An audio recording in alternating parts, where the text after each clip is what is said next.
How's it hanging, everybody out there in podcast land? It is time for Sports Frenzy 2.0, your favorite politically incorrect sports commentary podcast. I am the Maestro, Kevin Crane, flying solo this week, as your Uncle Dave is, I believe he's in the Windy City at a conference. He will be back next week. So you're going to have to put up with me. Now, hopefully some of you think more of the Maestro is a very, very good thing. But in the end, we all will miss Uncle Dave. Because the witty banter, the repartee, will be missing. But that just means you get more of me going crazy, my blood pressure going up, as I get angry and mad about everything that happened in the past 7 days in the world of sports. Now, I will note, I had a great opening for this particular episode, all set up after Saturday. This past Saturday, of course, moving day at the Masters. And as Rory McIlroy choked away his 6-shot lead. Yes, I was going to do the whole... Oh, I'm sorry, was that me or was that Rory McIlroy? And then, God damn it, nobody else in the field could really take charge and beat him. He shot even par overall over Saturday and Sunday and still ended up winning back-to-back Masters, back-to-back green jackets.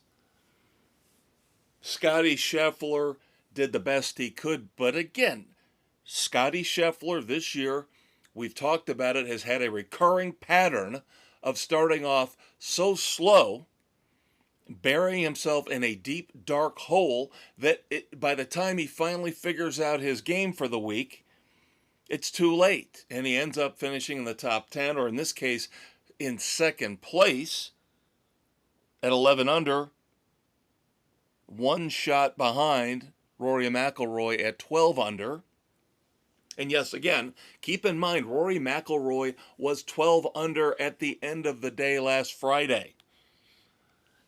So in many ways, you could say he really didn't win this. Everybody else lost it. Justin Rose had a shot. Cam Young had a shot. I mean, it was just pathetic to watch this. And I will admit, because I can always see the writing on the wall. I can always see the writing on the wall.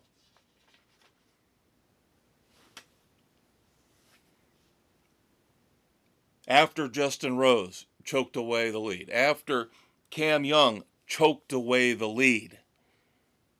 I hope I said Cam Young the first time. I always get my Cams mixed up. There's Cam Smith and there's Cam Young. Cam Young, of course, just won TPC at Sawgrass a while back. So he had some momentum coming in. But after those guys choked it away and Rory ascended somehow, some way, back up to the lead, I said, I'm done. I'm out. I switched over to the NASCAR race. And of course, we'll talk about that later, and that didn't go all that well for me either. Nothing against Ty Gibbs. But again, we'll talk about that in a little bit. So Rory McIlroy wins his second Masters, of course, again, back-to-back. 6th major championship overall for Ratface. I still don't think he's one of the best golfers of all time. I just don't. Everybody wants to talk about, oh, Rory got the Grand Slam last year. Do you realize this is something I found out this past week? And I have been following golf more this year. You guys know this. I've been watching bits and pieces of every PGA Tour tournament. Because now, of course, since they've changed things to try to compete with Live Golf, which I hear is now possibly on life support, ever since they changed things and tried to make things more attractive for the big name golfers, the tournaments have been more fun to watch. Yes, the big names will take the occasional week off here and there, but for the most part, these guys are playing most of these tournaments. Anyway, just found out this past week, Arnold Palmer, who, by the way, is a much greater, more important presence in golf history than Rory McIlroy will ever be. Do you realize Arnold Palmer never won the Grand Slam? He only got 3 of the 4 legs of the Grand Slam. So you're going to tell me because Rory has a career Grand Slam, he's better than Arnold Palmer? Bullshit on toast, okay? Sorry, rat face. Now, if Rory starts getting up to 9, 10 major championships, then I might finally start to turn around a little teeny tiny bit in my feelings towards Ratface. You guys know, if you've been listening to this podcast, and thank you, by the way, numbers are looking really good. Appreciate it. You guys are awesome. Keep listening. If you're dropping comments, I'm not seeing them, but I'm going to do some due diligence and double check to make sure I'm not missing comments. Something really weird happened about a week and a half ago with our numbers. They really started to spike. And again, all credit to you guys. So I'm going to have to do some exploring on some of our podcast platforms. Those platforms, by the way, are Spotify, Good Pods, Pocket Casts, Apple, Overcast, Castbox, Amazon Music, Audible, iHeartRadio, and now even on YouTube, audio only. Don't forget the Facebook page, our one and only social media presence, where we post all of our picks every week. Baseball picks right now and NASCAR picks from our expert panel. 8 people who have been with us for well over a decade. You know, if you've been listening, and a lot more of you have been, from what I can tell, you should know we have 5 competitions here among our panel of 8. Every year, we call it the Penta Frenzy. We just finished up March Madness. Now we've got baseball, and we have got NASCAR with 2 football competitions coming in the fall, fantasy football and football picks. So don't forget the Facebook page. But anyway, you guys should know, your Uncle Dave and I in golf do not like Rory McIlroy and do not like Tiger Woods. Here's the difference between the two. Rory McIlroy, while he has done and said some really stupid things, you can't necessarily classify him as an outright scumbag. He might have cheated on his wife. He might have been an absolute dick when it came to a lot of this Live Golf versus PGA Tour golf, this whole mess we've had over the last 3 years or so. On the flip side, Tiger Woods was a hell of a lot better golfer than Rory McIlroy ever will be. And again, if we're going to travel into the future, and you're going to tell me 5 years from now Rory's got 10 majors, then I start to maybe change my mind a little bit. I don't see it happening. But then again, I did not think Rory would go back-to-back with the Green Jackets either. But Tiger Woods was always, for a smaller window in time compared to Jack Nicklaus and Arnold Palmer in a smaller window was the best ever. However, that doesn't make him in history the best ever because of how he self-destructed and how he did it all to himself. And he will no longer have a chance, in my humble opinion, to be considered the greatest golfer ever. That will now still be Jack Nicklaus because of Tiger Woods' self-destructive behavior.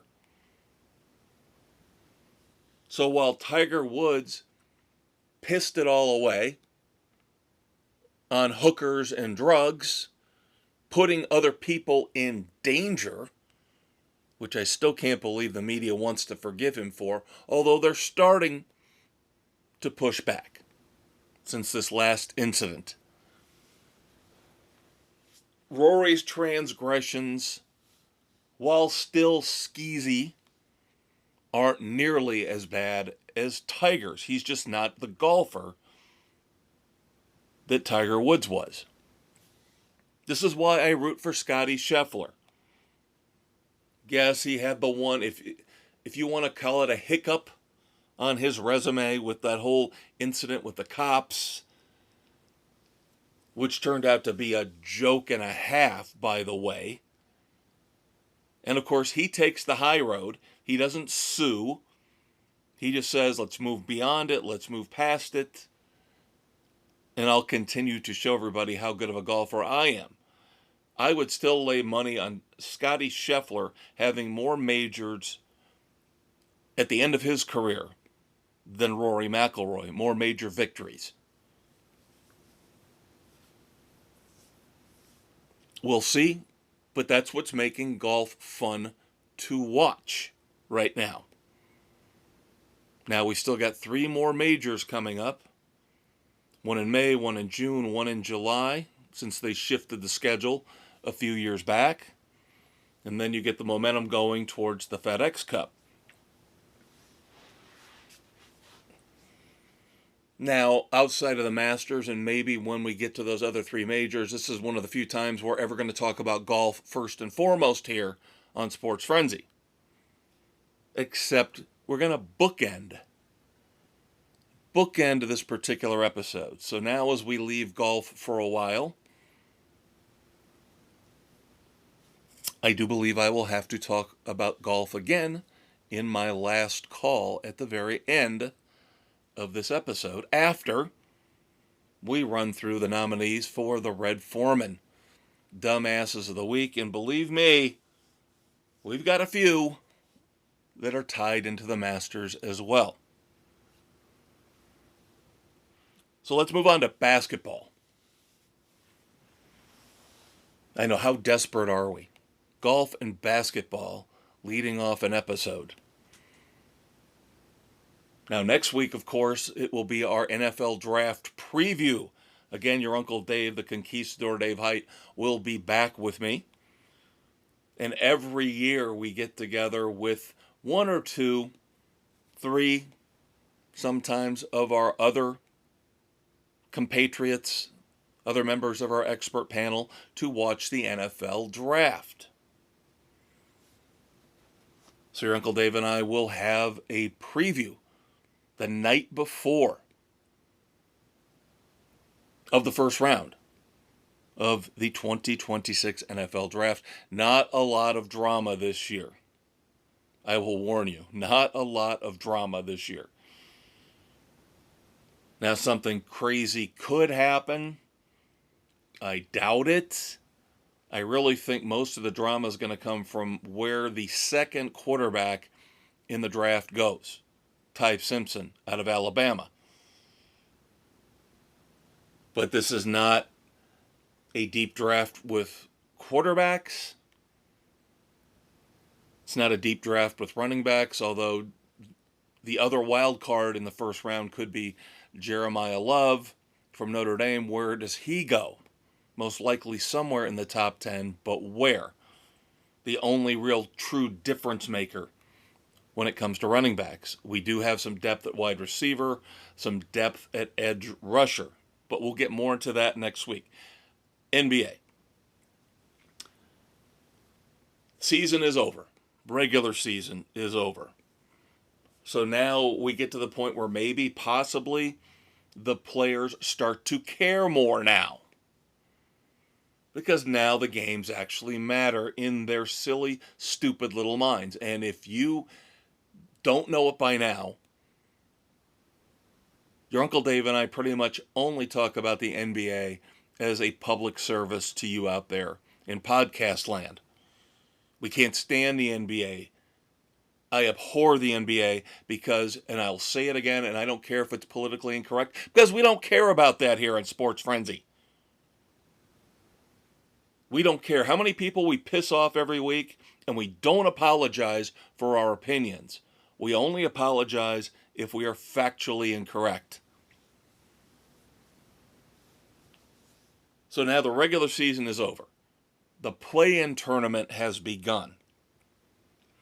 Last night, Tuesday night, April the 14th, as we record here early in the evening on April the 15th, this will drop late on the 15th, early on April the 16th. First night of the play-in tournament provided a lot of drama. We start with the late game first, where Phoenix lost to Portland. The Trailblazers come from behind to beat Phoenix. So Portland is locked in now. They have secured the number 7 seed in the West. They get the Spurs. Good luck with that. Now Phoenix gets to play another game, live another day, as they will now play to see if they can secure the number 8 seed. And then they will, of course, if they do, have to play the Oklahoma City Thunder. The early game was even crazier for many, many reasons, some of which we will discuss at the end of the episode, and you guys should all know what that means. The Charlotte Hornets won in overtime. They beat the Miami Heat. The Heat are eliminated because this was a matchup between 9 and 10 seeds. So loser of that game is out completely. The Miami Heat go home. The Hornets will play the loser of tonight's game between the Orlando Magic and the Philadelphia 76ers. Yes, my Orlando Magic, the only team I give a damn about. And of course, like all the teams I give a damn about, with the exception of the mighty Miami Hurricanes, they always let me down. They let me down this season.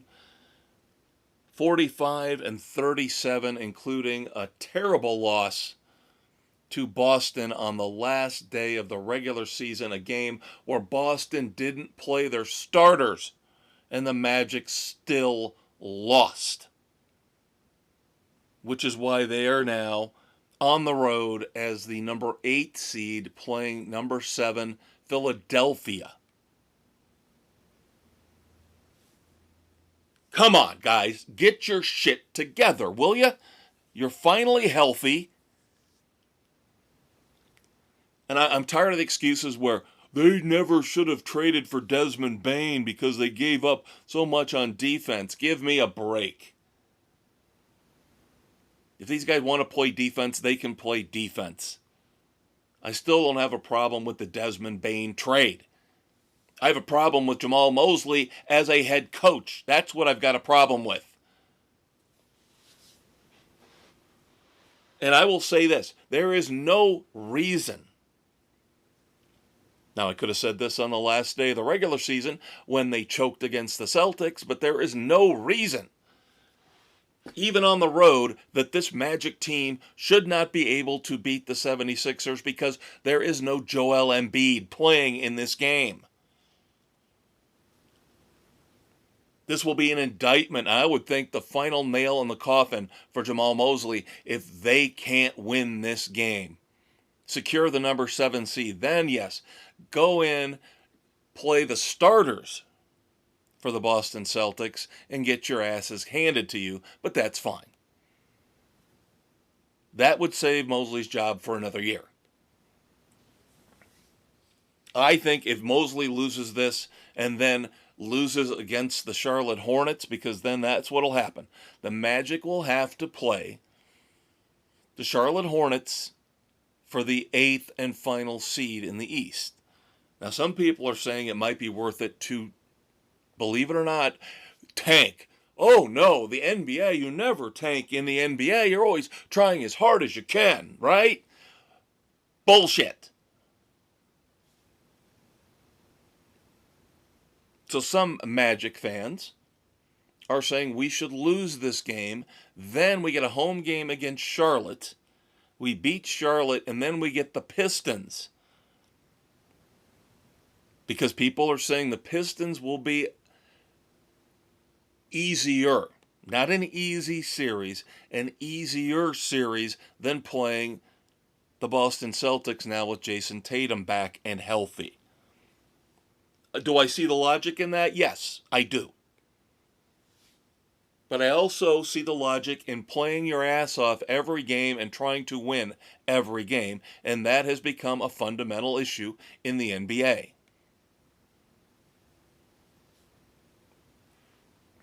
Now, let us go back to the early game last night. As we mentioned, the Hornets beat the Heat in overtime, but LaMelo Ball, he hit the game-winning shot in overtime. A lot of people seem to be overlooking the fact that in the second quarter, he injured or appeared to injure the Heat's best player, Bam Adebayo. Adebayo did not return for the rest of the game. Falling to the ground, LaMelo Ball seemed to grab one of the ankles of Bam Adebayo and kind of yank it out from under him, so he basically fell flat on his ass, his tailbone, and his back. And this is supposedly, now again, I am not an avid NBA fan, okay? But I do my due diligence. I listen to other sources and gather all the information and intelligence I can. This is not the first time we've had something like this happen with LaMelo Ball. And does that shock me? No, because the Ball family are a bunch of scumbags. The father and the sons. For one reason or another.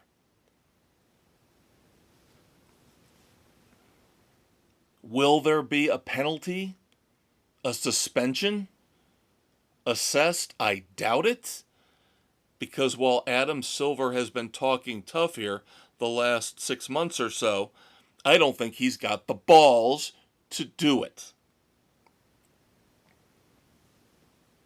So again, the NBA full of guys who take nights off because they don't want to play in Memphis, LeBron, or other cities, or back-to-backs, but they can play dirty and injure other star players, and that's going to be okay because we don't want to dictate the outcome of these playoff games or play-in games, as the case may be.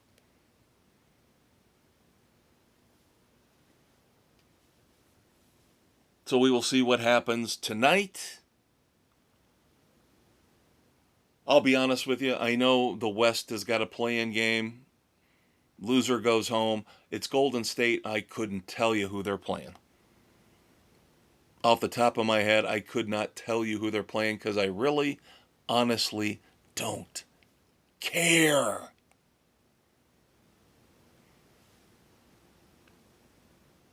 And then, shocker of all shockers, even though he's going into the Hall of Fame, Doc Rivers is out as the head coach of the Milwaukee Bucks.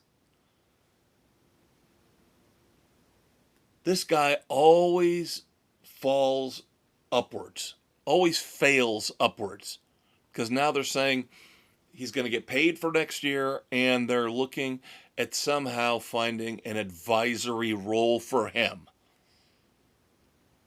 Doc Rivers is the most overrated coach possibly in NBA history.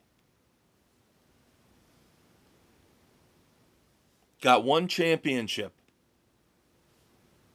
There are a lot of coaches in the Big Four sports in North America who have got one championship, and they ain't going to the Hall of Fame.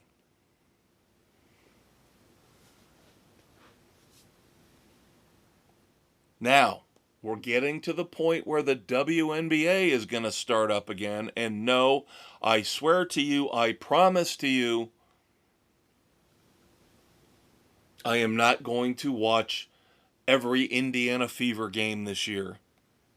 I am not going to, like the first year when Caitlin Clark came into the league, I'm not going to go nutsy cuckoo crazy about the Indiana Fever.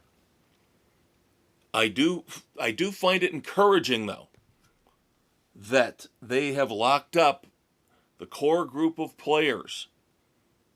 Not Caitlin Clark, not yet. Don't think she's due for an extension yet. But Sophie Cunningham, yummy. The next future ex-Mrs. Crane, one of them, is back on a one-year deal. Lexi Hull got a multi-year deal. So she'll be around for the foreseeable future. Then we had to give Kelsey Mitchell a one-year, $1.4 million Supermax contract. Of course, this is now the new financial reality of the WNBA. I do not like Kelsey Mitchell. I have made no bones about it. I do not like Kelsey Mitchell. I don't think she shares the ball. I think she thinks it's all about her. Some people think it's heroic. She's taking the team on her shoulders. She's bearing all the... Shut up. She's a ball hog. She's a ball hog. And I don't care if it's politically incorrect. She's a chucker. That's what we call somebody who just takes a shot every time they get the ball in their hands. She's a chucker. Selfish player. Never gets into the flow of the game with her teammates. Never. She wants the ball so she can dribble, shoot. Dribble, shoot. One of the personalities on WFAN out of New York used to say that about James Harden in his brief time with the New Jersey Nets. Now he also tacked on fat, which was accurate and funny. But that's what Kelsey Mitchell does. Dribble, shoot. We will see what happens with the Indiana Fever this year. They have high expectations. They think they will be title contenders. I have my doubts. I still don't know if they have the right head coach.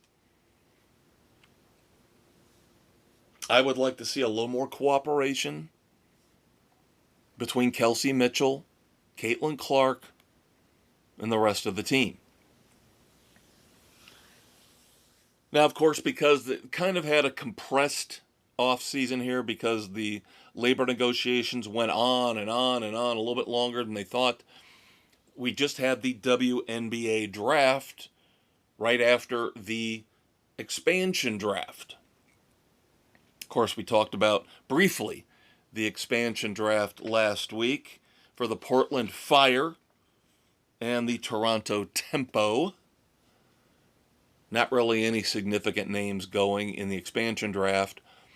In terms of the WNBA draft in terms of college players, overseas players coming in,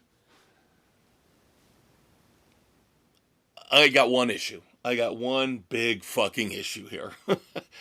Now, I didn't really recognize a lot of the names because I don't really follow college basketball all that much, especially with the women. The men, I will watch, obviously, the tournament.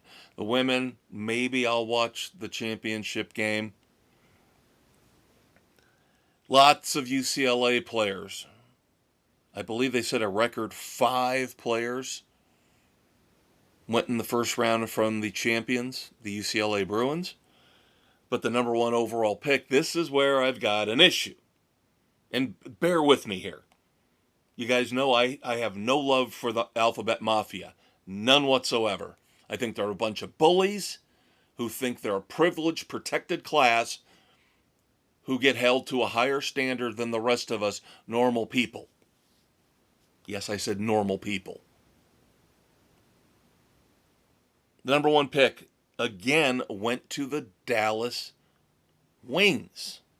Right, Dallas Wings, I believe is their name. Last year they took UConn's Paige Bueckers. This year, why does Dallas always get the number 1 pick in basketball, by the way? It seems like it's the Mavericks or the Wings. Every year gets the number 1 pick. Why isn't anybody investigating this? Doesn't this seem odd? Anyway, that's not my problem. I think it sucks. I think it sucks big time. I think it needs to start to move into the category of conspiracy theory. So Dallas takes another UConn player, 2nd year in a row, with the top pick. This time it is Azzi Fudd. Elmer Fudd's granddaughter. Just kidding. Just kidding. I thought I told Putty Tat. Just kidding. I know that's not even Elmer Fudd. But the problem I've got with this, which nobody's got the balls, nobody's got the guts to discuss.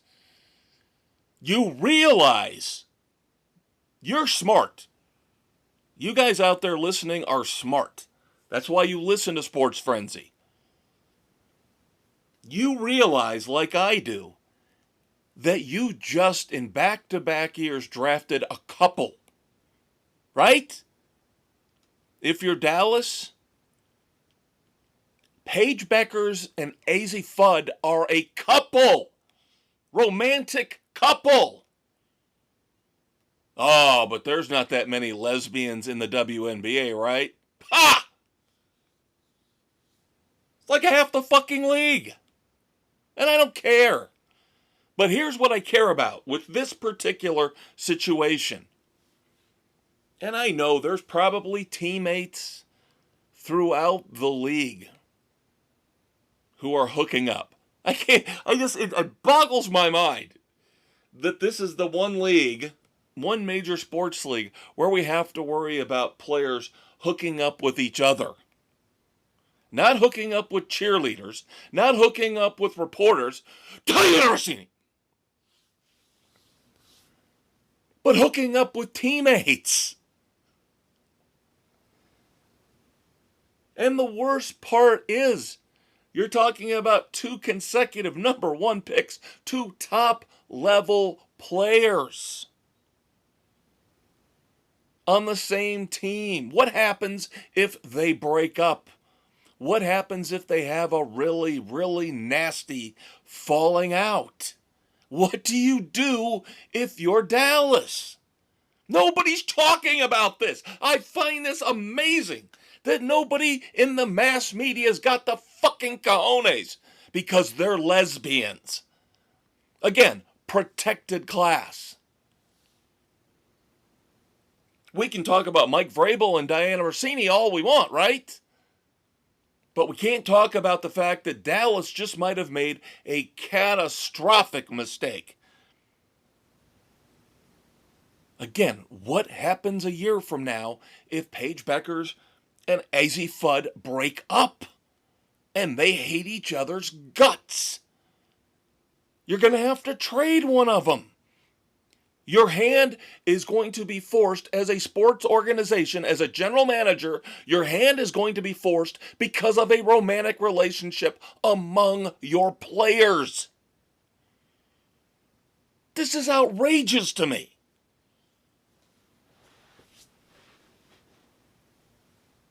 And no, I'm not going to say maybe it's just me. It's not just me. It's insane that nobody is bringing this up.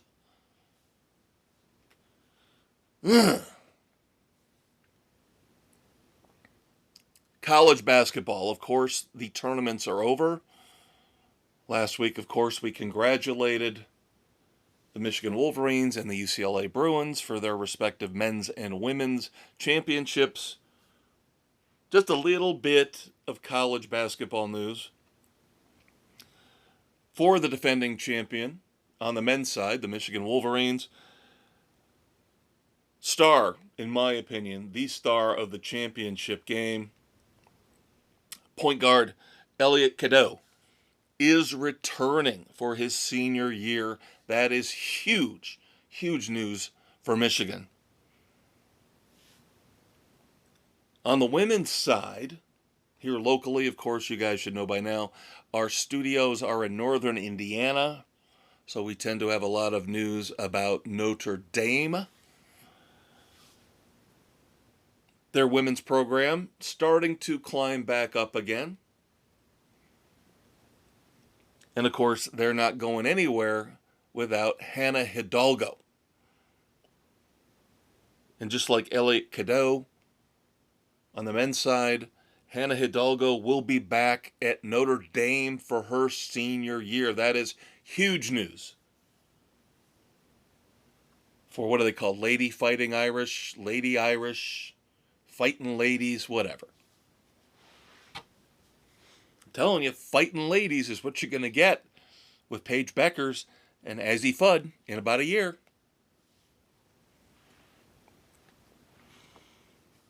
College football. Not much here either, but a couple of significant things, especially pertaining to my beloved Miami Hurricanes. You're not getting rid of us. We had the down years. We had 20 years of being mediocre. That is now over. We're back, bitches, and you better get used to it. The one time you'll hear me say, thank God for NIL. Thank God for the transfer portal.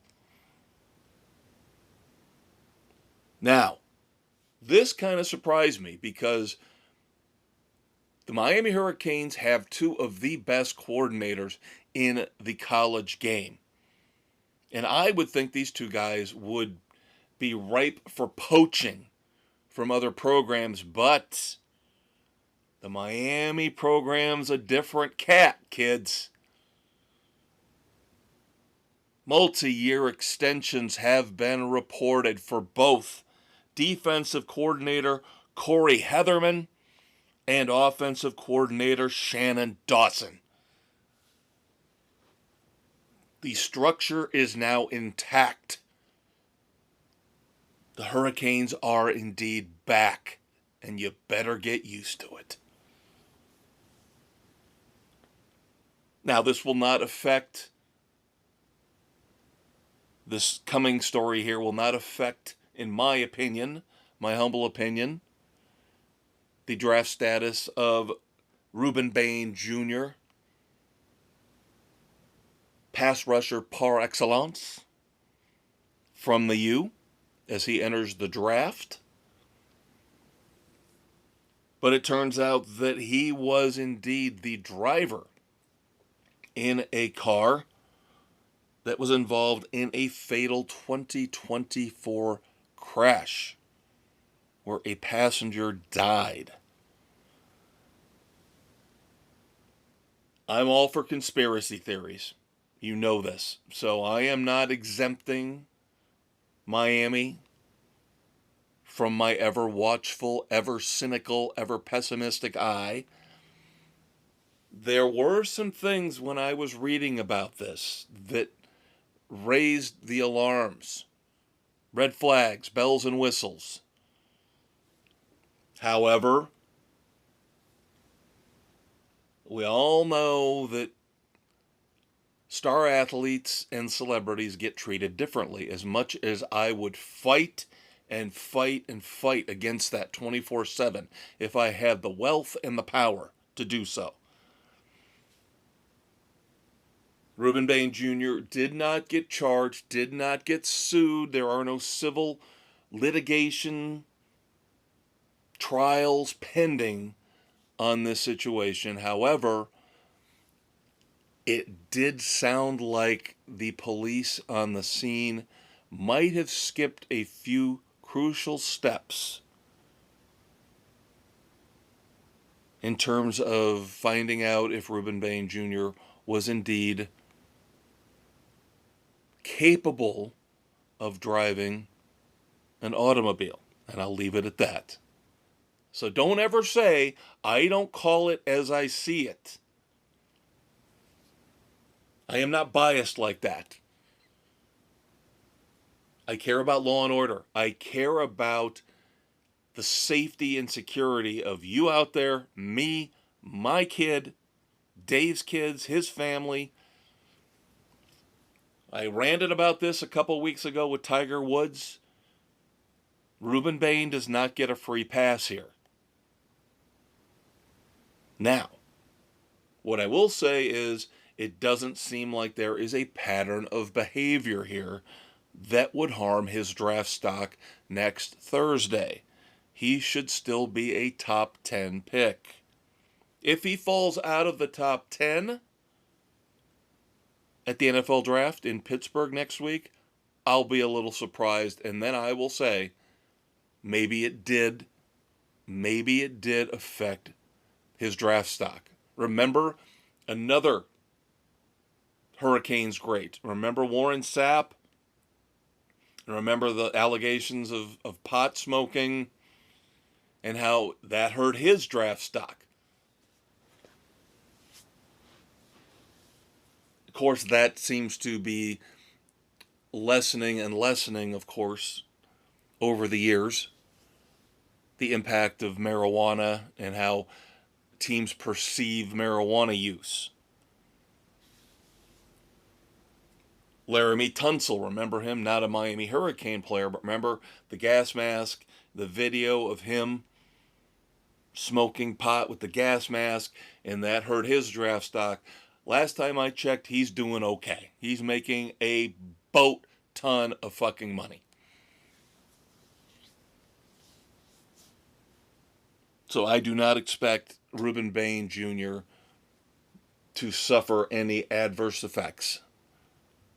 Whoever gets him will get a damn good player, because that's all the University of Miami puts out is damn good pro prospects.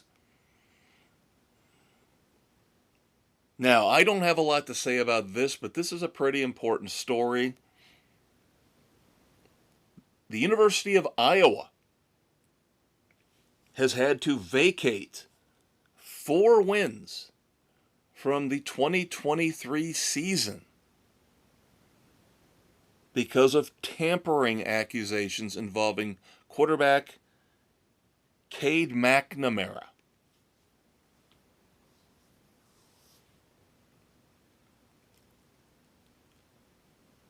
When you're talking about vacating wins, vacating championships and Heisman trophies, it sucks, but the reality is nobody cares. The Heisman Trophy winner, yes, I'm talking about Reggie Bush. The Heisman Trophy winner in everybody's eyes is still Reggie Bush. When a national championship is vacated and you get another school, the school that finished number 2 says we should be national champions, everybody just kind of snickers and laughs and goes, yeah, right. Unfortunately, cheating has become commonplace. And if you can get away with it up front, you'll take the penalty years down the road. Now, Iowa, I don't know. Iowa's not a top level program. When I say top level, I mean they're really not a playoff team. And I'm still, after all these years, still getting used to saying that about college football. They're that next level down. They're a top 25 team, but they're not a top 12, top 16 team. So again, they probably sat behind closed doors and said, is it worth it to risk fate for this quarterback? And I bet you they said, yeah, sure, why not? Because if it doesn't work out and we get our hands slapped, what's the big deal? And if it does work out and we win a national championship, God forbid, or we get into the playoffs, the revenue will be worth it. The boost to our reputation will be worth it.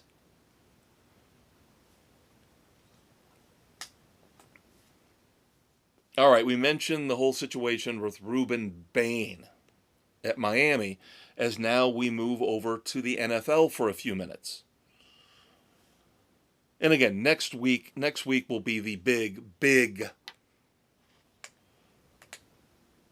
NFL draft preview with your Uncle Dave and I. That's when we start to really get back into the NFL for a couple weeks. Oh, by the way, one more thing in college football. I would be remiss if I did not mention that former Michigan head coach Sharon Moore and that ugly situation. And again, let's stress this again. Star athletes, star coaches, celebrities get treated differently, even though it's an absolute dumpster fire of a commentary on our legal system. Sharon Moore, because of a plea deal, avoids jail time on his 2 misdemeanor charges. He gets 18 months probation and a fine of, I believe, a shade over $1,000. If it was you or me, we'd be behind bars. Just saying. So now, even though we're transitioning to the NFL, we're going to stick with this crime thing. That's where I was going with Ruben Bain Jr., even though technically it wasn't a crime. Sharon Moore, yes, crime. Now we're bringing back in the NFL Frenzy 5-0. Of course, Frenzy 5-0 was a feature we had long ago in our cable access days. Yes, we used to be on TV, kids. And we had a lot of these segments that we still do here on the podcast. The Red Foreman Dumbasses of the Week, long-standing tradition. And Frenzy 5-0. Frenzy 5-0, because, of course, to reiterate once again, celebrities and star athletes love to get into trouble because they know they can and they know they can get away with it. So we started Frenzy 5-0. It's not weekly anymore, but it pops up very, very often, where we look at the athletes, the coaches who get in trouble with the law.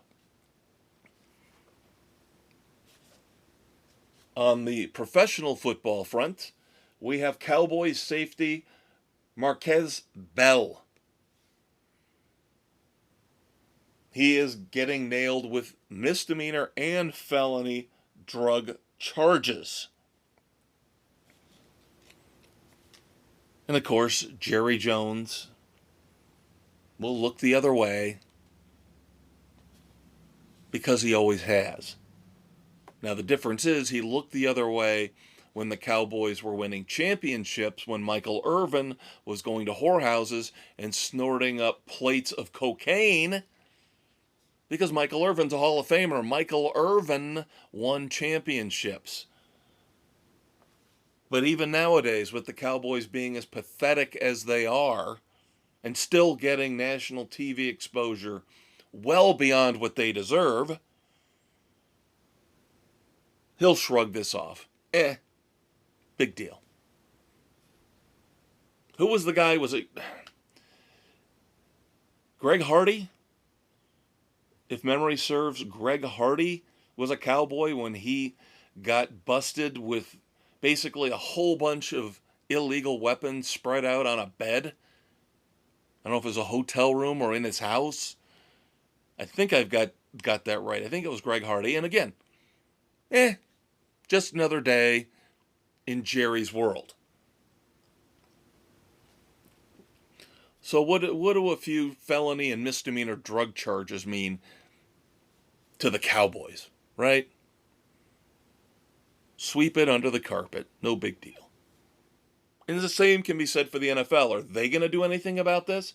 Because this would fall under the great and glorious Roger Goodell's purview in terms of conduct, player conduct, right? He can bring the hammer down, if he so chooses, in a very inconsistent and idiotic manner. Then we have former NFL player and current UFL head coach Ted Ginn Jr. was nailed in Texas for a DWI. He is the head coach of the Columbus Aviators of the UFL. I have not heard word, nor do I care, because it's the UFL. He missed the game immediately following his arrest. I do not know if he has been reinstated. And again, who cares? It's the UFL.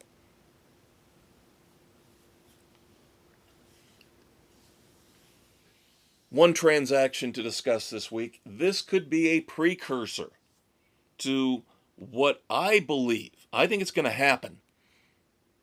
And I think it's going to happen by next Thursday night. Long rumored,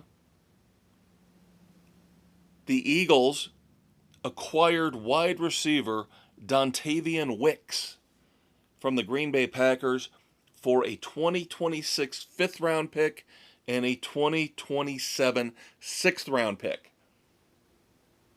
And the minute I saw it, and other people in the sports media world have confirmed this, the minute I saw this, I thought, this is going to shield them from a big drop-off at wide receiver if they decide to finally jettison A.J. Brown. And yes, I do believe they are going to try to trade A.J. Brown before the draft or during the draft. You probably got a stare down, a waiting game going between the Patriots and the Eagles, because we all know the Patriots need him. We all know Mike Vrabel likes him, along with Diana Rossini. We'll get to that in a second. But the Eagles are shrewd. That front office is very, very smart.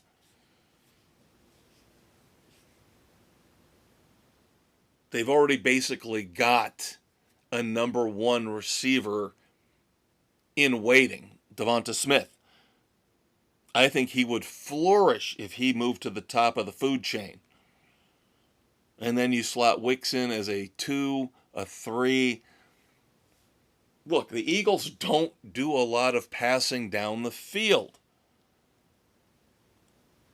It's all about Saquon Barkley. It's all about the tush push. It's all about Jalen Hurts being mobile and being able to run. They don't need A.J. Brown and his bullshit anymore.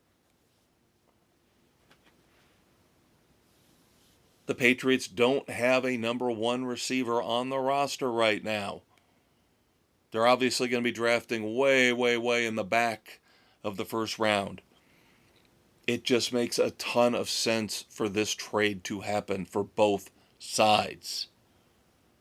Let him read his stupid self-help books on the sidelines in Foxborough.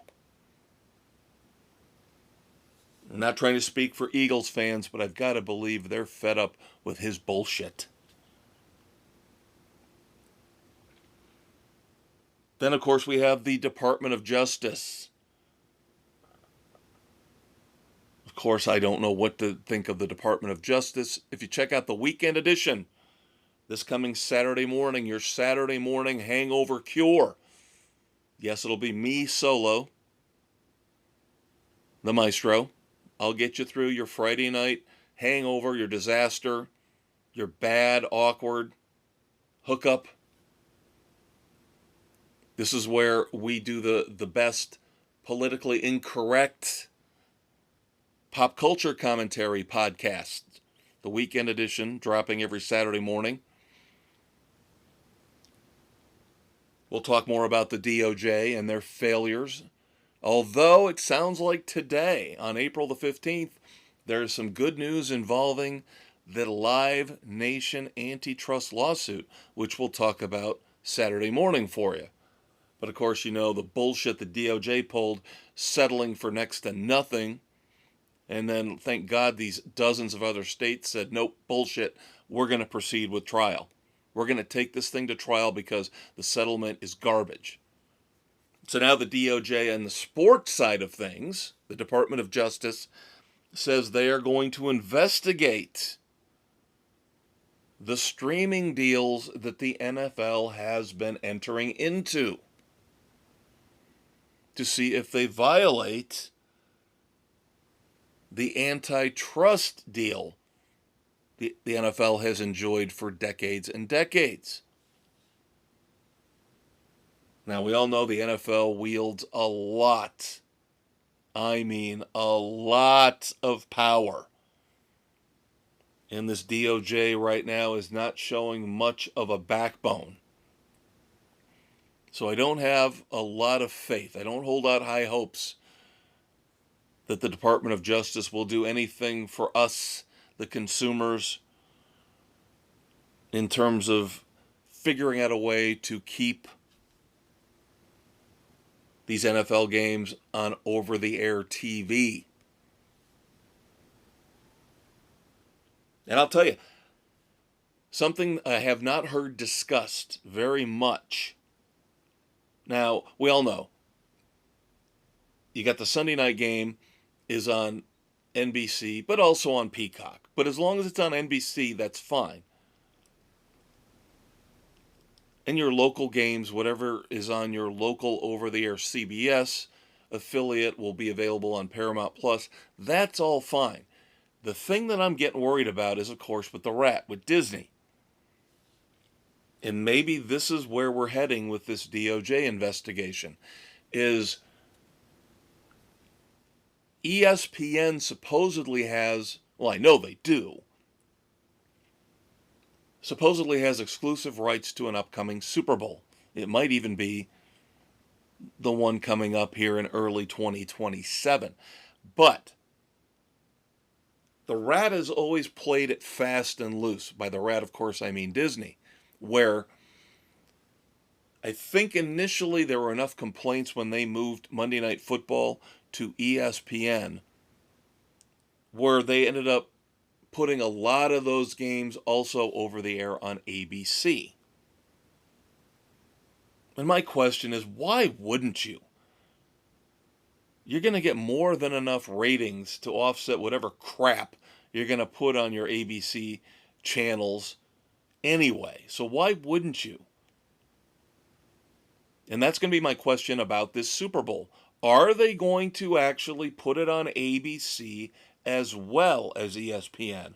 Or are they going to have the audacity to do what they're doing with college football and say, nope, Super Bowl is only available on ESPN? Suck it, consumer.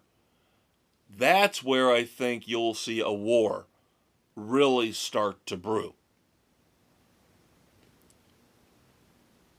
Now, the fear has always been for years and years and years and decades, now decades, that the NFL and other sports were going to move to pay-per-view. And this is what we're seeing. It's just a really sneaky, underhanded way of doing it. And again, I have very, very little faith in the Department of Justice doing anything with this, but we'll see. And of course, I'll report on it along with your Uncle Dave if we get any further developments. Speaking of further developments, our final topic in the NFL for this week revolves around what we discussed last week in kind of a joking manner. But we said where there's smoke, there's fire. Two people holding hands, hanging out in a spa, hugging, wearing bikinis and swimwear. Especially, I said last week, the holding hands thing, as innocent as it may sound, was the point where I said there's something to this. And they're both bullshitting us, and they're both lying. And that was Mike Vrabel, head coach of the Patriots, and reporter for The Athletic, Diana Rossini. You don't hold hands with your friend. Don't care if it's male, female. You don't hold hands with your friend. You might hug. Guys hug. So I was willing to let that slide. But when I heard they were holding hands, I said, there's more to this.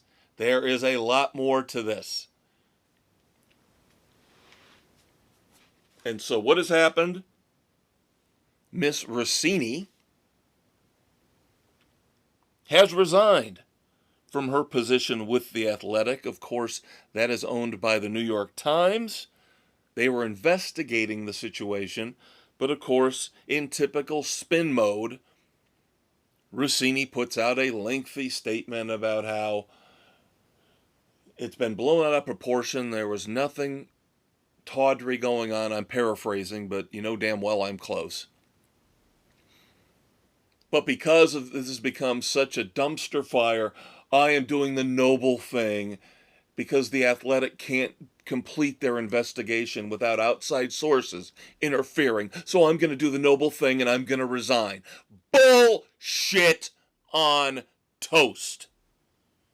You're resigning because they were getting close to finding out that you and Vrabel were doing the nasty. And it compromised your integrity, compromised the integrity of The Athletic. She always, I said this last week, she's always had that vibe about her. And I said the same thing about Michelle Beadle. She ain't innocent. And I'm not saying it just because it's a woman. I also pointed out last week many, many women who report on sports, past, present, high levels of integrity, high levels of trust. Tracy Wolfson, Pinnacle, Top Shelf, among many others. So you don't have to come off, sleazy and slutty and scuzzy in order to get the story. But this is a disservice. What Diana Rossini did is a disservice to all those other hard-working women who do the job and do it right. Shame on her.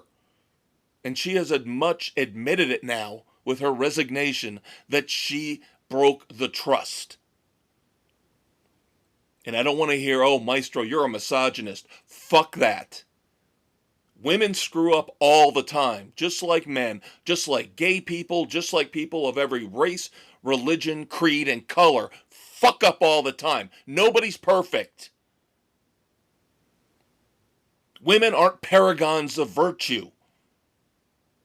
The alphabet mafia wants to protect the LGBTQ plus community like they're sacred. They fuck up all the time. They're bitter, nasty assholes a lot of the time. The human race is full of evil fuckers who will do anything and everything to get ahead, including screwing you and I over or just screwing, in the case of Diana Rossini. Now, I will say, to wrap this up, the one thing that will also piss me off beyond all belief is if Mike Vrabel comes out of this scot-free, clean as a whistle. He needs to be held accountable as well, because his behavior is as bad as hers. They're both married. Kids, do you realize that? Vrabel and Rossini are both married. There needs to be some kind of a penalty. Does the great Roger Goodell not have the power to discipline coaches when they step over the line and step out of bounds? I'm not talking about on the field. Especially when they are screwing around with reporters who cover the sport.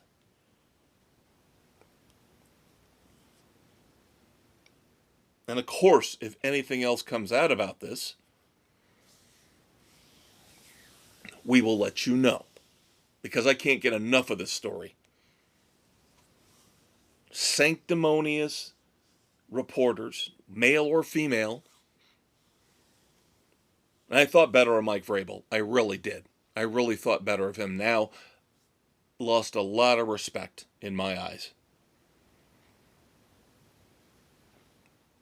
All right, with all that being said, let's get away from the nastiness. Let's point out something good here as we move on to baseball here on Sports Frenzy 2.0. Today, April the 15th, is Jackie Robinson Day. A great day for baseball, for America. But I, of course, will say something that will piss off a lot of people. That is one of our stated goals here on Sports Frenzy 2.0. While I think it's tremendous and it's special that we celebrate Jackie Robinson Day, I think in a wider scope, society needs to move on. And I'm not saying get rid of Jackie Robinson Day. Please don't take what I'm going to say as saying get rid of Jackie Robinson Day. That is not what I'm saying at all. But I'm saying generally, as a society, we need to move on. We need to stop bitching and pissing and moaning about every injustice that happened 50 years ago, 80 years ago, 100 years ago, 150 years ago. We need to move on. That is the biggest problem with our society right now.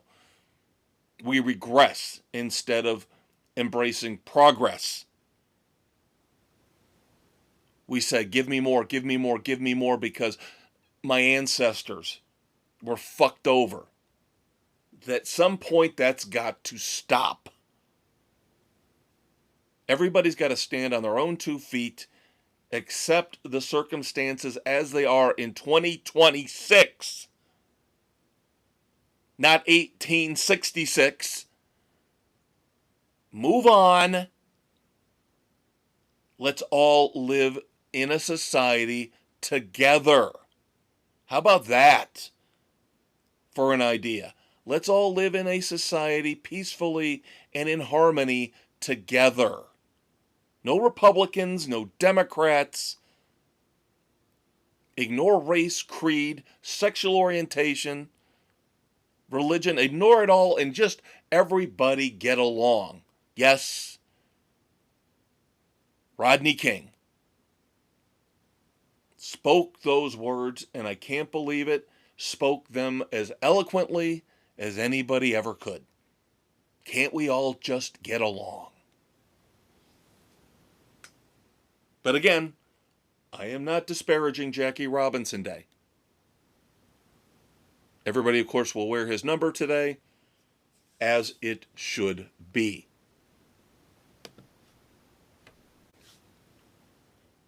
All right, still a little early in the Major League Baseball season here, mid-April. So not a lot to report. We're seeing a lot of parity. I mean a lot of parity outside, of course, of the fucking Dodgers. The team that will basically destroy baseball will have a lockout next year, and I don't have a lot of hope, but maybe somebody, probably not Rob Manfred, but somebody will step up and make a system work with the union, with the owners, where we have a cap and a floor, and we get rid of deferred money. Just like with everything else, though, I don't hold out a lot of hope. Not sure I'm holding out a lot of hope for my Chicago Cubs. Now, they did win fairly impressively in Philadelphia last night. They are just getting ready as we're recording here. In the evening on April the 15th, they're getting ready for first pitch against Philadelphia again.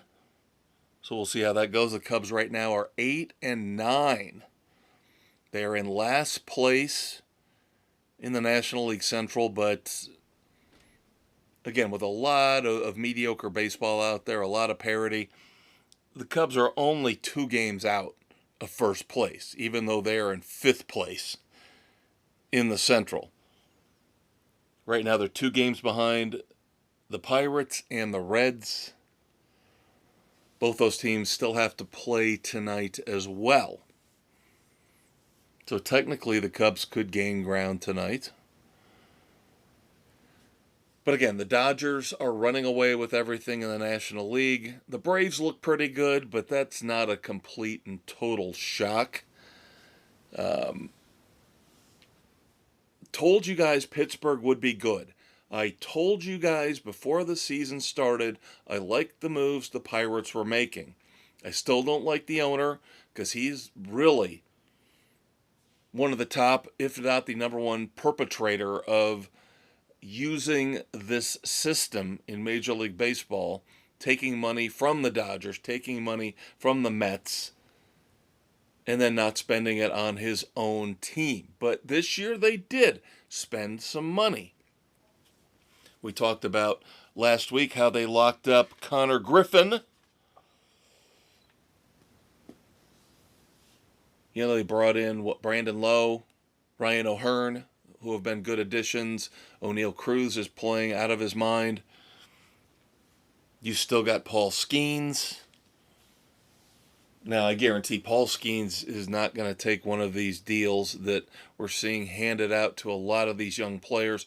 Skeens is already now a couple years in, so unfortunately the Pirates are going to have to play a wait-and-see game with him. But I think it's good for baseball. Unfortunately, it's in my division, but I think it's good for baseball that the Pirates are playing fairly well. We'll see if it lasts. Cubs got Seiya Suzuki back, but that doesn't help the pitching. So we'll just have to hope that as the weather gets better, the bats start to come alive. PCA is off to a slow start. Oh my God, Michael Busch is just having a horrendous start to his season. Alex Bregman's kind of waking up now. Dansby Swanson's doing nothing but hit home runs. He needs to start hitting for average. So they've got a lot of problems. The fact they're 8-9 tells you there's still a lot of room to maneuver up or down. Dave's White Sox are unfortunately kind of who we thought they were. They are 6-11. They are also in last place. Of course, this would be the AL Central. They are currently 4 games behind Minnesota. How about Minnesota? Did I miss on that completely or what? I can sit here and brag about how I thought the Pirates would be good, but then I also have to take the hit. I have to take the slings and arrows when it comes to the Minnesota Twins. I thought the Minnesota Twins would be god-awful this year. I believe I said I think the White Sox will be better than the Twins. Well, even though they lost today, the Twins are 11-8, and yes, the season is still young, but that is, believe it or not, the best record in the American League. Wow. Shocking. I'll take the hit on that, at least for now. Let's see where we are a month and a half, 2 months down the road. getting back to the White Sox here real quick, they're already trading players. That's how bad the White Sox are. And I'm sure Dave would agree with me if he was here. They're already trading players 3 weeks into the season. They have traded infielder Lenyn Sosa to Toronto. Toronto dealing with an injury. I'm not going to get into all the injuries. I know I've done that in years past. It gets boring. It really does. It gets kind of boring.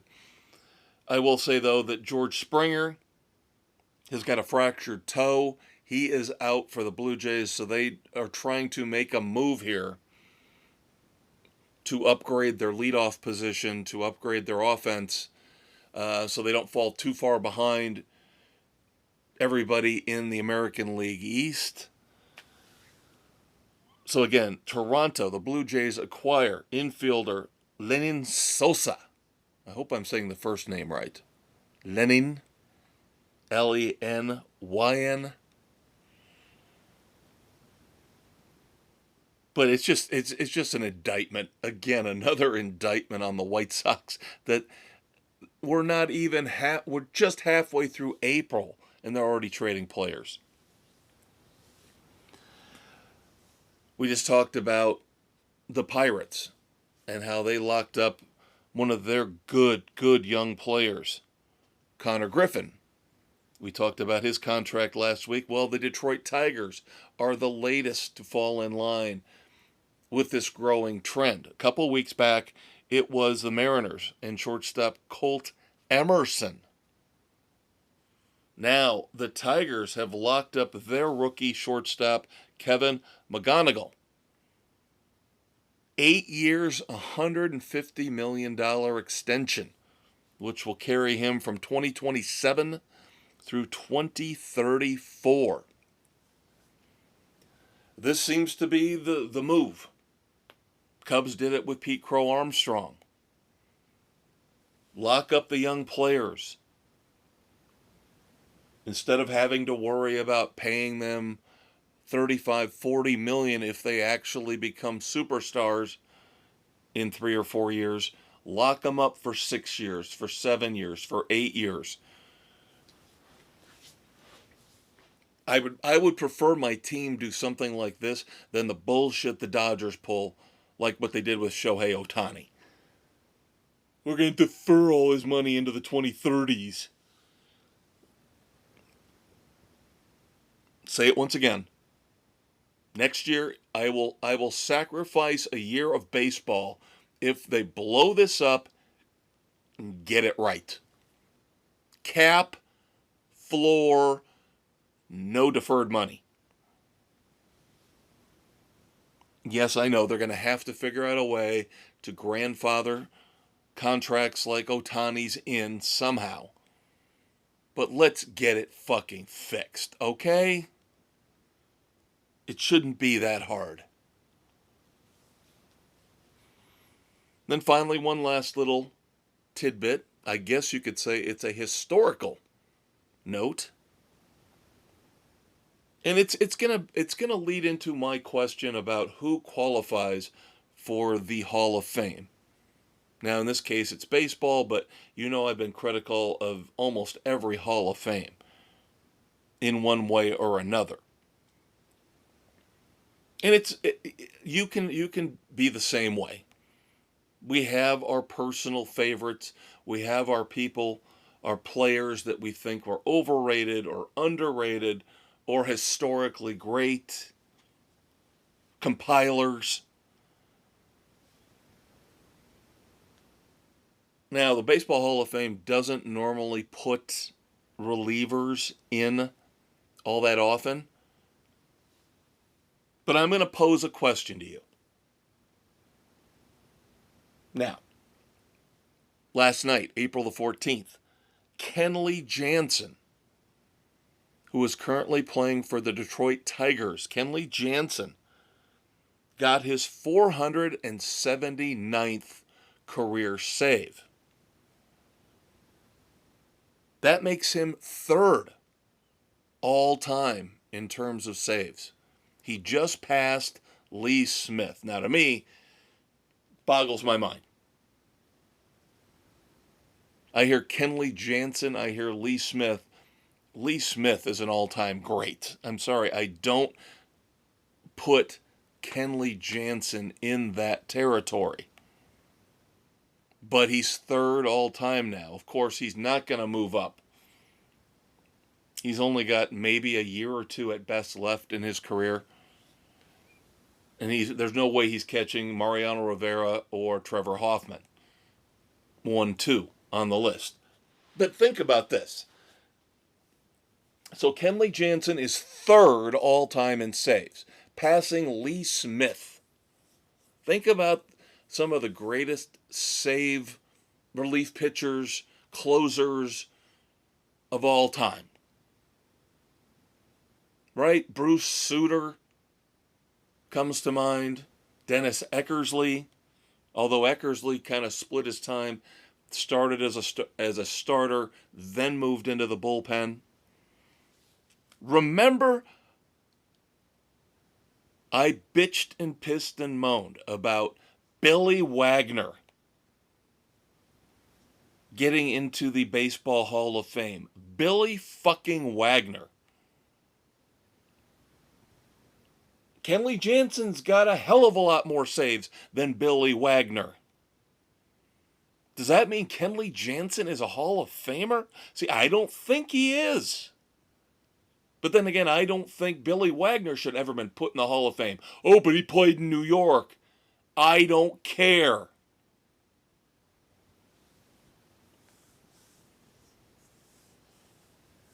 I mean, what are we doing with the relief pitchers, with the closers?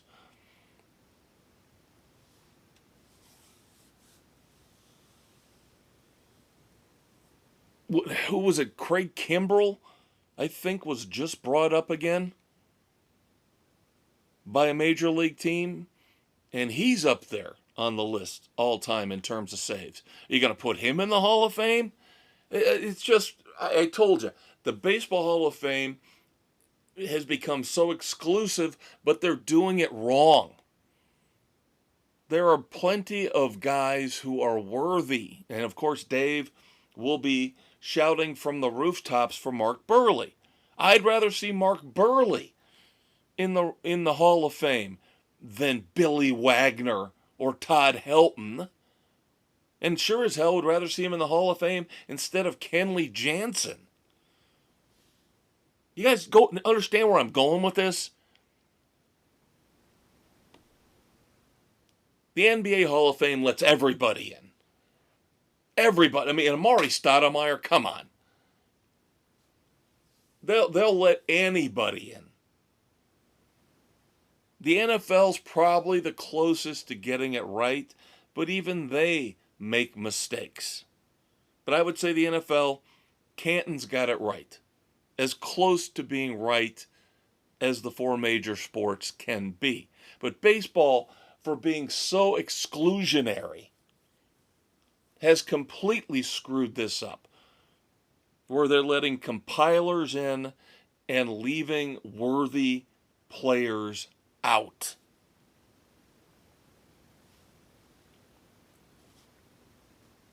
I'm pretty sure Billy Wagner got in, right? I'm pretty sure Billy Wagner got in. All right, so that's going to do it for baseball this week. Real quick on hockey. Next week, Dave will give you his season wrap-up for the Blackhawks. I'm sorry, I don't mean to laugh, but I know it's going to be abject misery for him. They've got one game left tonight. The Blackhawks are 28, 39, and 14. 70 points, which is locking them in as the second worst team in the NHL. At least they're not the worst, right?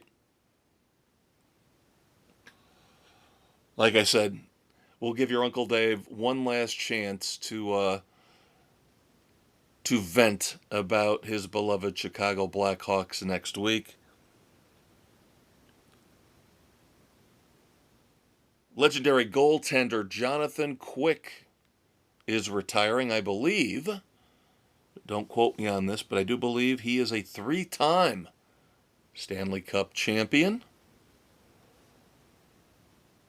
And then in the college ranks,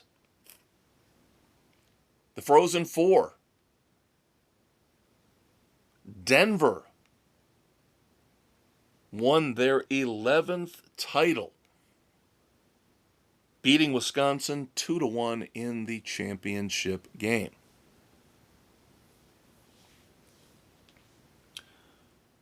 That leads us into NASCAR for this week. We had history at Bristol Motor Speedway as Ty Gibbs broke through and finally won his first ever Cup Series race. Very impressive job for the young man. Finally, after a few years in the top level, he's looking like he's figured it out. This year, I think anybody who watches NASCAR would admit Ty Gibbs has finally got this figured out. So we'll see if he progresses even more throughout this season. He could definitely end up being a force when it comes to the final 10 races and potentially being a factor in winning a Cup championship. Of course, Ryan Blaney had the pole. It looked like for a while it was going to be Ryan Blaney, Kyle Larson. And then Ty Gibbs kind of just laid in wait and came through and won. And of course, good news is that Alex Bowman came back for Bristol. Of course, dealing with vertigo.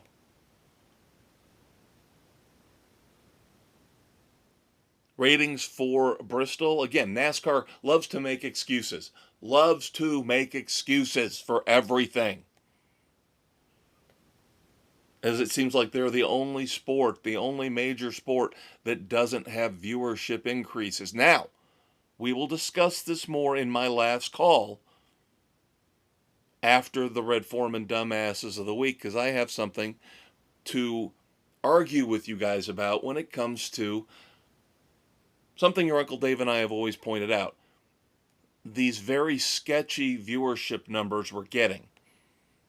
And everything's a record. In every sport, every game is a record. We'll discuss that more in a few minutes. But NASCAR is the only sport where they're not having that kind of an issue or a problem because everything is flat. Flat as a board. Flat as your high school girlfriend.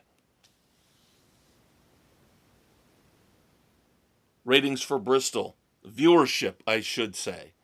Viewership numbers 1.945 million viewers, down 5% from the Bristol spring race last year. And it's just sad to see what's happened to Bristol. A decade ago, Bristol was the pantheon, the ultimate, along with Daytona and Talladega. Those were the crown jewel races. I know, people are going to say,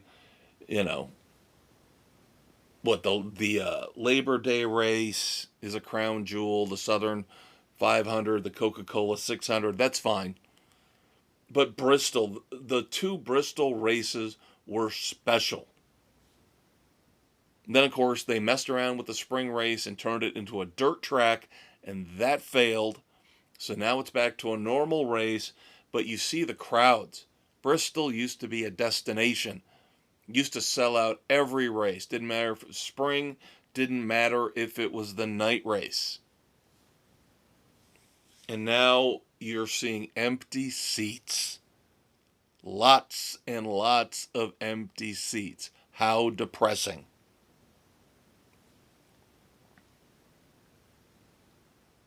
Little bit of a tie-in here for the weekend edition. We've already talked about what's coming up on the weekend edition, your favorite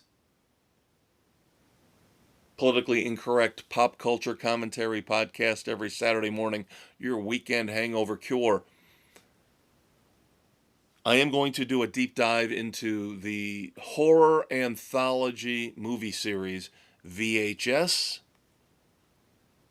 Also going to review Black Label Society's brand new album, Engines of Demolition. But on the TV and streaming side of things, I am going to be reviewing the 4-episode revival on Hulu and Disney Plus of Malcolm in the Middle. And how does this tie into NASCAR? Frankie Muniz, of course, stars as Malcolm in Malcolm in the Middle. He is a NASCAR Truck Series driver. He is in the Craftsman Truck Series. And ironically, I do believe this qualifies as irony, he ended up wrecking the Malcolm in the Middle sponsored Ford truck he was driving the night that the Malcolm in the Middle series debuted. How bizarre is that? This was last Friday. But yeah, celebrating the revival of Malcolm in the Middle, and he wrecks the truck sporting the name Malcolm in the Middle the same night that the show premiered. You can't make this stuff up, kids. All right, that leads us to our picks for this coming weekend. Sunday, April the 19th, 2026, race number 9 of the NASCAR Cup Series. We head out to Kansas for the Advent Health 400. Half of our panel, 8 expert panelists, 4 of the 8 experts on our panel are taking Christopher Bell, who hosed me last week, me and the elder statesman, as we both had him for Bristol. And while he had a really good run through the first stage, he got a speeding penalty and then had mechanical issues. Didn't have a disastrous DNF, but still expected a lot more from him. But Sam's dipping back into the Christopher Bell well again. So Sam, along with Bill, Jen, and Aaron, are all taking Mr. Bell. The other 4 panelists, myself included, are all going in different directions. I wish I'd had him last week at Bristol. Even though he didn't win, he put up a crap ton of points, including winning both stages. Yes, I am going to go ahead and pick Kyle Larson for Kansas City. Dave is taking Chase Elliott. Nick is taking Denny Hamlin. And Doug is taking William Byron. So to recap, Kyle Larson for Kev, Chase Elliott for your Uncle Dave, Doug's taking William Byron, Nick taking Denny Hamlin, and then Sam, Bill, Jen, and Aaron all going with Christopher Bell.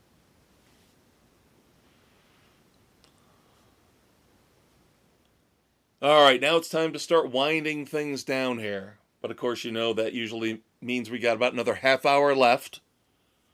That'll still get us in around 2 hours, our normal time frame.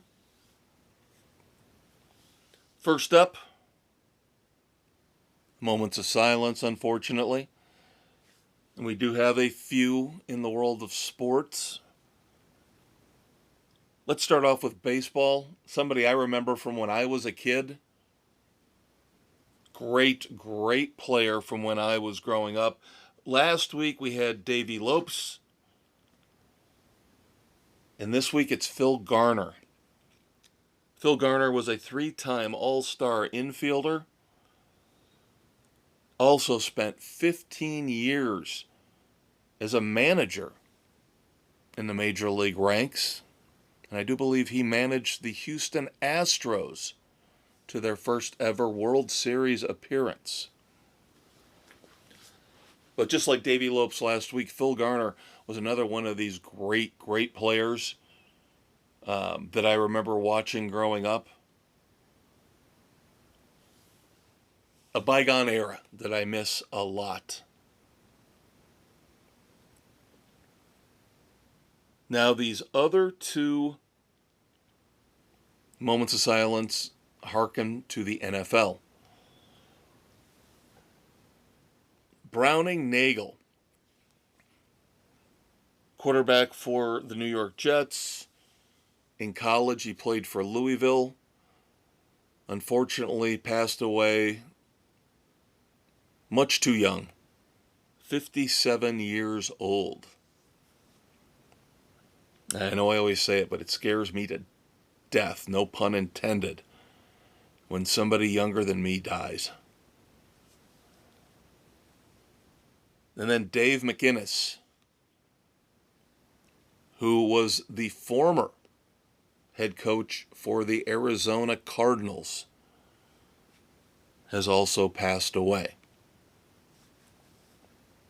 So, of course, thoughts and prayers go out to the family, the friends, the fans of Phil Garner, Browning Nagel, and Dave McInnes. And even though your Uncle Dave's not here, you know what time it is. I will do my best. Can't do it as well as him, but it is time to pivot. Pivot!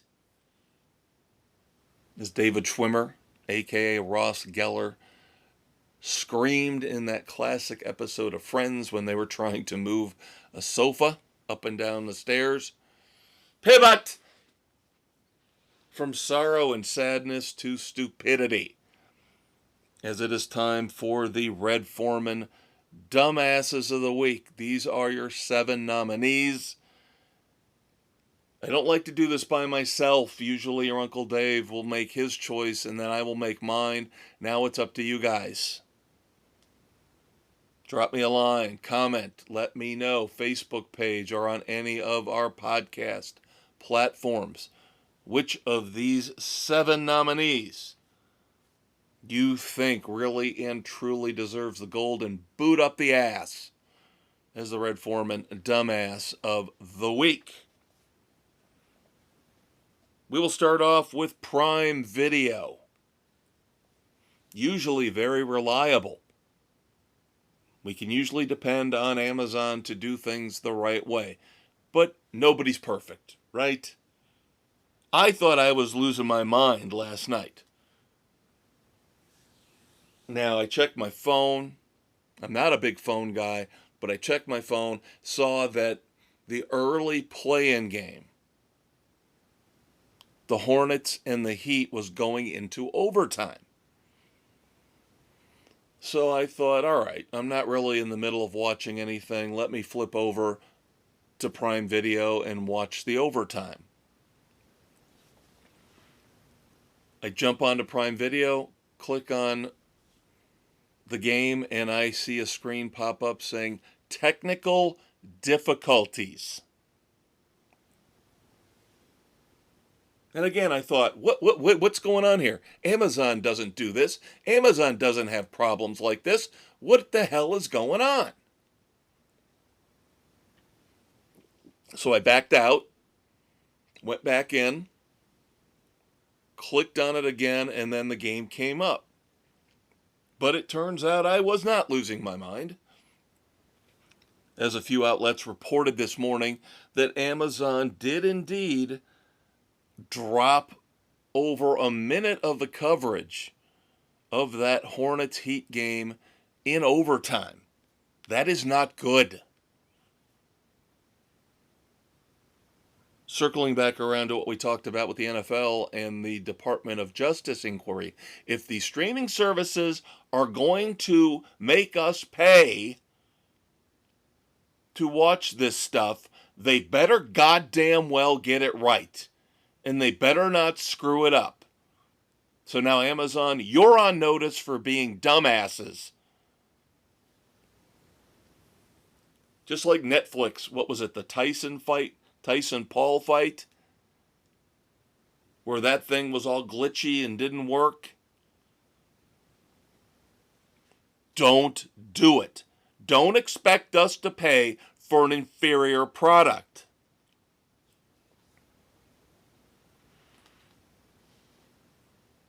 Next up, New York and New Jersey hockey. For the first time ever. I found this kind of hard to believe, but it's true.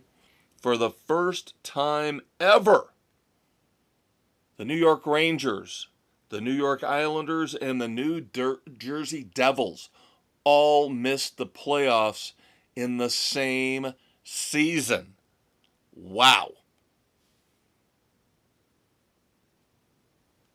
Now, I've told you guys in the past, I listen to a lot of New York sports radio. Why?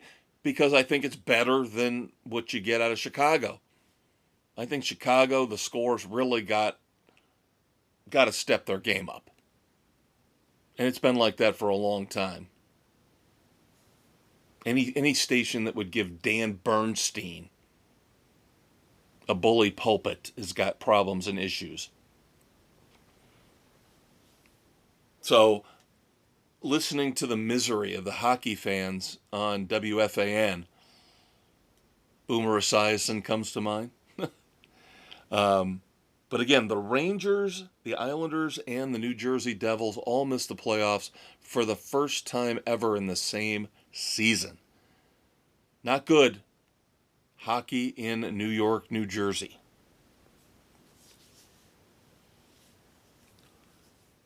You already know there's a tanking problem in the NBA. You already know that we will scream from the tallest, highest mountain. You're letting the inmates run the asylum in the NBA.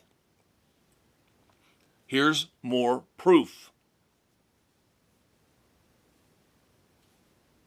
The second to last regular season day in the NBA, which would have been last Friday, April the 10th. 168 players sat out. Now, I do believe that was a full schedule, as was Sunday, the final day of the regular season. That Saturday sandwiched between was a rare day off for the entire league. But the penultimate night for the NBA regular season, 168 players sat out. I am telling you, they've got to come up with a better system. And your Uncle Dave and I have said it. Let's institute sick days for the NBA players. Yes, I know, you can't do that when it comes to a catastrophic injury. If somebody blows out their knee or somebody breaks a leg. But this little ticky-tack bullshit or these maintenance days or load management days, they need to be limited, and I mean limited, like 3 a year. And of course, the crybabies in the NBA. Yes, they're a bunch of fucking crybabies. From LeBron James all the way down. They are overpaid crybabies. We let them get away with this. Fans are paying exorbitant prices for tickets. New media deals. Through the roof. And then what happens? The players laugh and laugh and laugh at us. And go, ha ha, I don't want to play in Memphis. Fuck Memphis. I'll pick and choose where I want to play, when I want to play. Try doing that at your job. So in what seems like a weekly occurrence, the NBA is a nominee for the Red Foreman Dumbass of the Week.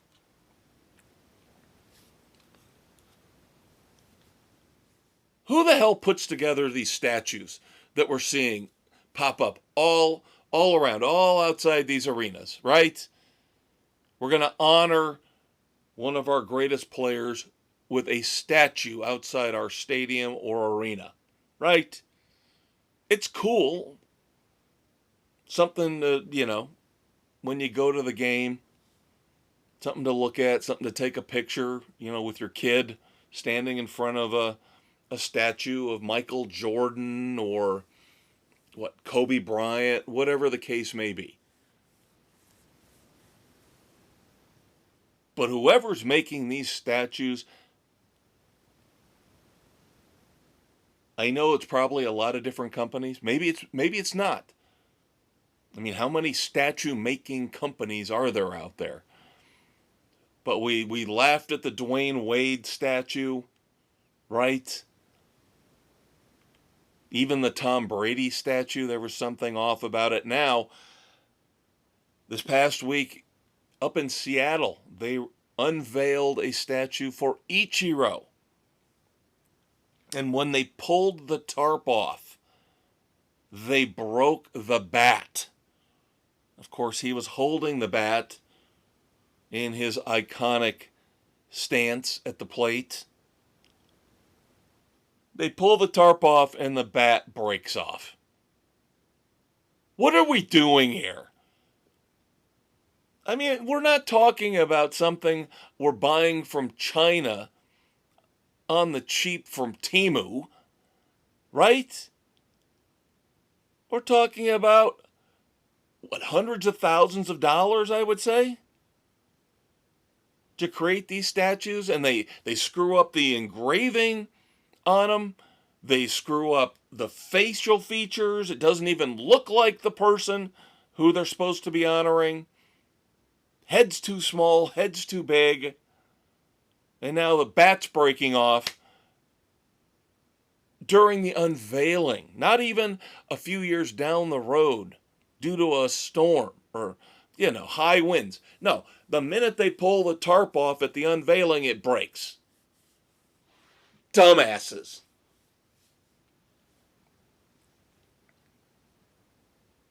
And then, to wrap things up, we have not one, not two, but three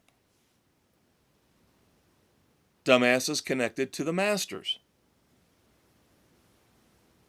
Now, we all know, anybody who pays attention to golf, we all know the Masters have very strict rules.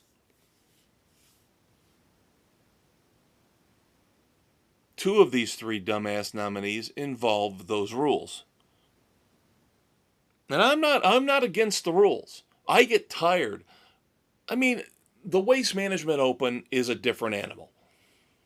People drink their asses off, get blitzed, have fun. You know what you're getting going in. But I would like the majors, at least, the four majors, to show a little bit of class and restraint, kind of like what Augusta imposes. You know what I'm talking about. One of my biggest pet peeves in sports is the guys who scream and yell, "Baba Booey! Mashed potatoes! Get in the hole!" Shut the fuck up. You should be thrown out. Okay? It's not a Cleveland Browns game. What was it the great Sam Weiss once said? When fans in Cincinnati at a Bengals game were, throwing snowballs at the officials? Something like that. He got on the PA system and said, basically, start behaving. You don't live in Cleveland, you live in Cincinnati. Oh, great all-time NFL moment. But that's what you need this is why people don't like me. I don't want to go to sporting events. Because of people. Because of humanity. and because of how rude they act. There's so many assholes in the world. And now, especially with the cell phones, it's worse and worse. Now, that's the great thing about Augusta. Circling back. Cell phone ban. You cannot take a cell phone into Augusta National. However, 1989 British Open champion Mark Calcavecchia either forgot or figured, well, I'm a past majors champion, I can bring a phone in. Nuh-uh. Nuh-uh, dumbass. Mr. Calcavecchia booted. Bye-bye. You're no longer welcome at Augusta. Take the phone, hightail it, buddy. You're out. Now, the other dumbass was a fan. And a lot of people are laughing about this guy because, oh, this was one of the more clever things that's ever been shouted out at Augusta. And I'm like, no. I don't care how clever it is or how clever you think it is. You don't yell at Augusta. So hopefully this guy's got a lifetime ban. But because he yelled the line from Ransom, give me back my son. And a lot of people in the media said, that's really funny. I'm like, no, it's not. It's not really all that funny regardless. But you don't do it at Augusta, dumbass. Now, I did hear a great joke. I didn't want to let the entire show go by without bringing this up. I should have brought it up earlier, but this is a good time. So the give me back my son guy is a dumbass. But somebody I saw today posted on social media after Rory McIlroy won. Again, congrats. Begrudgingly, congrats to Rory for his back-to-back Masters championships. But somebody posted breaking news. Diana Rossini was just seen leaving Augusta National with Rory McIlroy. That's funny. That's funny shit. That's hysterical. Oh, poor Diana Rossini. She gets what she deserves. Literally, she has to lie in the bed she made. Oh, that's a good one. That's a good one. Patting myself on the back for that one. Golf clap. Golf clap for that one, Maestro. Golf clap. Then finally, our last nominee for the Red Foreman Dumbasses of the Week, still dealing with the Masters. And my last call, after we're done here, will also deal with the Masters in a roundabout way. ESPN.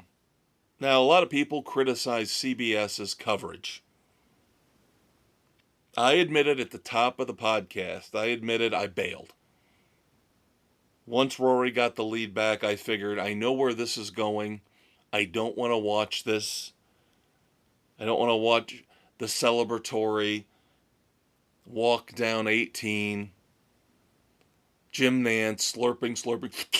Rory. He literally sounds like he wants to kiss the guy or do more.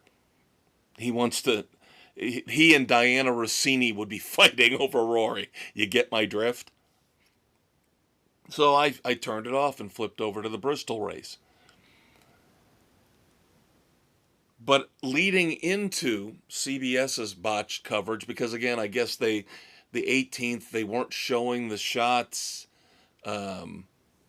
There are some conspiracy theorists out there, which is ridiculous, because there were a lot of people that saw this in person, but a lot of people saying, why won't they show the shots on 18? Why won't they show Rory?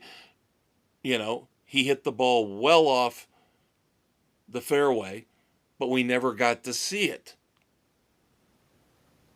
Did we land on the moon? You know what I'm getting at here? I actually think did we land on the moon is a more legitimate conspiracy theory than did Rory McIlroy actually win the Masters Or was it all AI generated and camera tricks? Okay, stop it.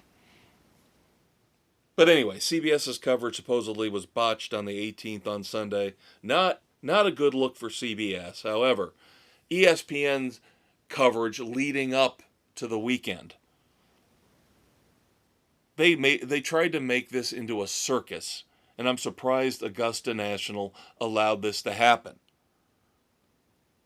Kevin Hart, well, he was caddying the idiot Jason Kelce. Enough with Jason Kelce. Enough with the Kelce brothers. Nobody fucking likes them. I mean, and then they're even interviewing The Miz from WWE. My gorgeous, beautiful wife-to-be, Laura Rutledge, is interviewing The Miz at the Masters? What the hell is ESPN doing? What the hell is The Rat doing? Disney, once again, gets their stupid little woke, politically correct paws into stuff and just fucks it up completely. So to recap, your nominees for this week's Red Foreman Dumbass of the Week: Prime Video for botching their coverage of the play-in tournament last night, Tuesday, April the 14th. Technical difficulties. New York, New Jersey hockey. Professional hockey. The NBA and their players for deciding at the end of the season, we really don't need to play. 168 players sitting out Friday night, April the 10th. The idiots who made the Ichiro statue, which broke on its unveiling. And then the three from the Masters, ESPN's terrible, awful, cartoonish coverage in the early stages. The idiot who yelled, "Give me back my son," which is a no-go in any way, shape, or form at Augusta, and former British Open champ Mark Calcavecchia for being dumb enough to not know somehow, some way, that there is a cell phone ban at Augusta, and yet he walked in, yes, with a cell phone. I am in no way, shape, or form trying to influence your choice. Again, your Uncle Dave is not here. He will return next week. You send me your choice for the Red Foreman Dumbass of the Week. I got to tell you, though, I got to go with ESPN. I've almost become numb to the NBA. You know, it's just sick. The NBA is just sick. And the players should be ashamed of themselves, yet they're not. So I've almost become used to that. But I always go back to when I was, not when I was a kid, but when I was in my 20s, even into my 30s, how ESPN actually had some level of integrity and actually cared about the sports they covered, and showed some grace and showed some respect. And now they've just become a clown show. Politically woke clown show. So I would go with ESPN narrowly, slightly ahead of the NBA. But again, you let me know who you are choosing. All opinions count. Never apologize for your opinion. Never. Only apologize if you are factually incorrect. I mean, seriously, what do you say? Tell somebody, "I really don't like salmon." Okay. How is that wrong? But you're going to get some idiot who goes, "Salmon's the greatest thing ever. Salmon's the greatest fish ever. You should love it. If you don't love salmon, you're an idiot." Those are the type of people we need to throw off bridges. So, not something we do each and every week, but we did bring it back last year. This is another, just like 5-0, Frenzy 5-0 we discussed earlier. This is another segment we used to do every week on our cable access show decades ago. This is Last Call. What we would do is every panelist who was on the show that particular week, that particular show, would get about a minute to go off on their own personal pet peeve, something that was bothering them that we didn't have time to get to during the course of the meat of the show, the heart of the show. And again, we don't do this every week now, but I do have something I want to discuss, which ties into a topic that your Uncle Dave and I have been making fun of for months and months and months and months. And that is, again, how every sporting event now is being hailed as a brand new viewership record. I said I would tie this into the Masters. I will also bring NASCAR into it because, of course, I mentioned in our NASCAR segment that NASCAR, one of the few sports, is not touting all of these viewership records, right? They're using excuses to say, why was Bristol down 5%? Well, Bristol was down 5% because we went up against the Masters. And of course, they said in the past month, we went up against March Madness. They're always bitching and pissing and moaning about what they were up against. And that's why well, weren't you up against these same events in past years? Anyway, that's enough with NASCAR's whining and crying. But I will say this. The Masters bragging about how they were the most watched golf telecast in 7 years. Overall. Now, the final round, I believe, I also read the final round was the most watched final round of the Masters in, I want to say 11, 12 years? 2015, I believe is what they said. 2015 was the last time they got ratings like this in the final round of the Masters. So again, records all over the place. Just under 14 million viewers, just a shade under 14 million viewers on average for the final round of the 2026 Masters. Okay, all that's all fine and great. I have finally found somebody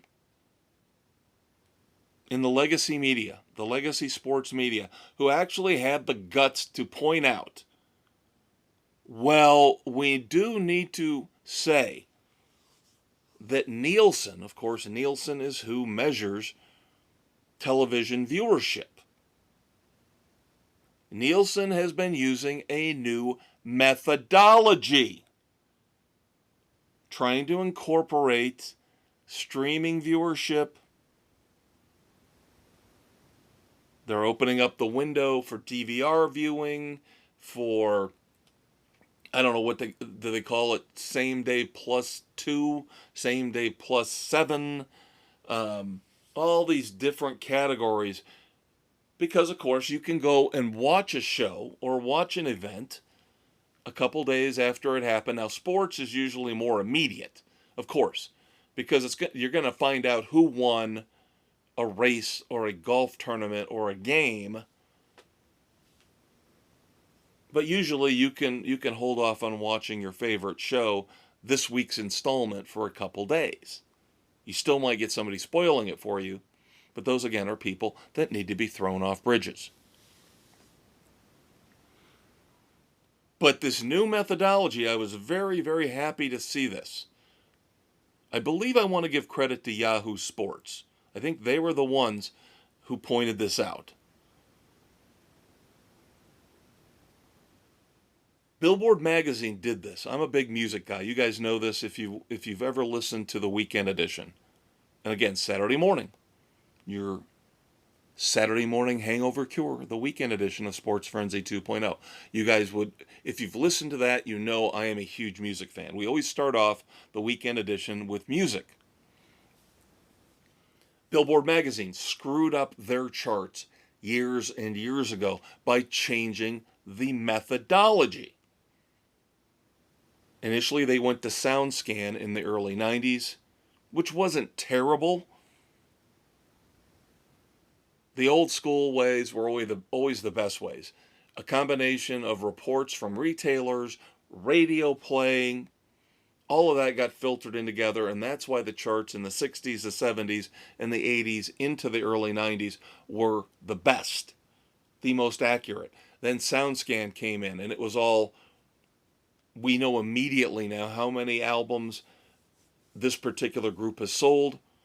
That's why you saw a lot of stuff debut at number one, where in the past it would have to work its way up through the charts to get to number one. So where am I going with this? I'm going with the fact that Billboard screwed up their charts by changing the methodology all the time. Because eventually what they had to do was incorporate streaming, Spotify, that kind of stuff, and they botched it completely. Is that what we're seeing now with the streaming numbers for viewership when it comes to sports events? Are we going to find out that we've been lied to? Are we going to find out that all these numbers are being artificially inflated so you can get more money from advertisers? Jack up the rates for all the streaming services that carry sports. And then again, when you get to the point where you have to renegotiate new deals with the sports leagues, are they going to be arguing about how the fees and the rights numbers should go up and up and up because of these inflated viewership numbers that are coming from this quote-unquote new methodology? I'm just saying, be careful, kids. We get lied to how many times each and every day, and this just could be another example of big corporate business lying to us, and in the end, we will end up paying the price. That's going to do it for Sports Frenzy 2.0.